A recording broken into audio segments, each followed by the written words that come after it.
$35 trillion. We did it. Congratulations. Put it in context for me. How big of a problem is it? Big. Big, big, big. That the game was designed against them and in benefit of just the few. Generation X's face unique financial challenges compared to other generations.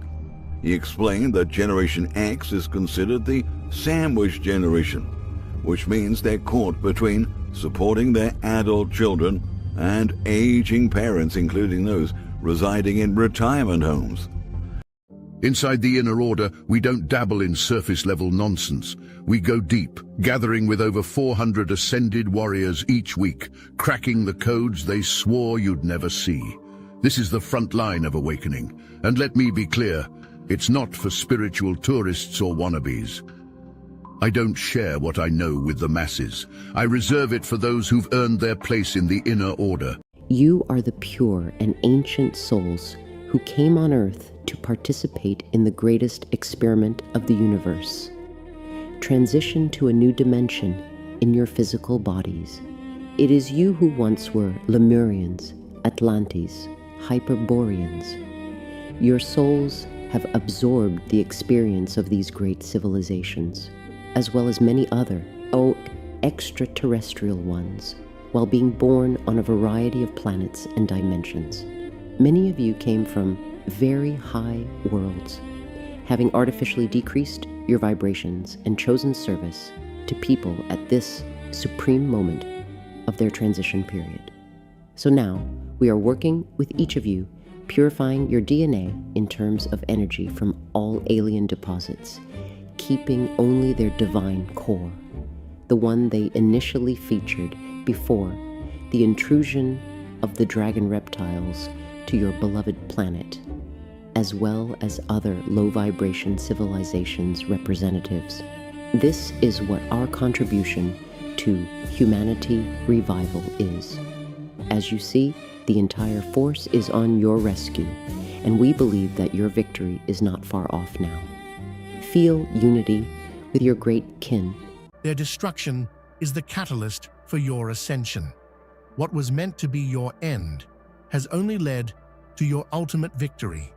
Your enemies, in their attempt to erase you, have sealed their own fate. The gods themselves had to intervene, for they could see the cosmic imbalance their actions had triggered. Now, the forces that sought to harm you have become the very forces that now serve your ascension. As the universe recalibrates, your power grows exponentially. What your enemies failed to understand is that their spiritual betrayal did not weaken you, it strengthened you. The forces of the cosmos rallied behind you, and now you are not just a being of this world, you are a force of the universe itself. The betrayal that was meant to destroy you has instead set you on a path to cosmic supremacy. Now, as the dust settles and the cosmic balance is restored, your enemies find themselves facing an opponent they cannot defeat. You are not merely a survivor of betrayal. You are the embodiment of the universe's response to their misdeeds. What God wants. Now along comes the new spirituality, and it speaks differently about sex. Humans who embrace the new spirituality understand that sexual union is a glorious and wonderful expression of the oneness of being. An extraordinarily powerful and deeply meaningful experience of the most intimate physical, emotional, psychological, and spiritual aspects of the self that two people can share, and a celebration of love and life that has no equal in physical form. They also see clearly that sex is not laden with any taboos, do's or don'ts, but is meant to be experienced joyfully by two consenting adults in whatever way brings pleasure and respects the boundaries, desires, and agreements of both.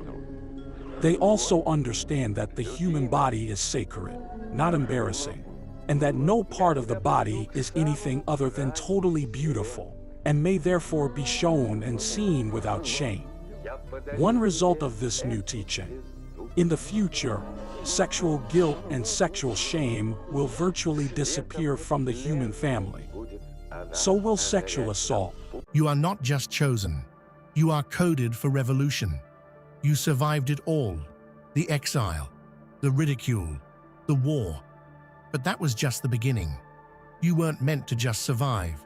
You were meant to be the sign for others, a living, breathing testimony of what's possible when someone refuses to break. Your scars are not shame. They are symbols. Every wound has become a window. Every tear, a trail. People look at you now, not with pity, but with praise, because you remind them that the fire doesn't destroy, it refines. You didn't just make it through the storm. You became the lighthouse. You're not a victim. You are evidence. Evidence that truth wins, that light endures, that destiny cannot be denied. You are the manifestation of hope. So walk boldly, speak freely, live loudly. Because every step you take forward is a sign to someone behind you that they can rise too. You didn't just survive. You became the sign of deliverance.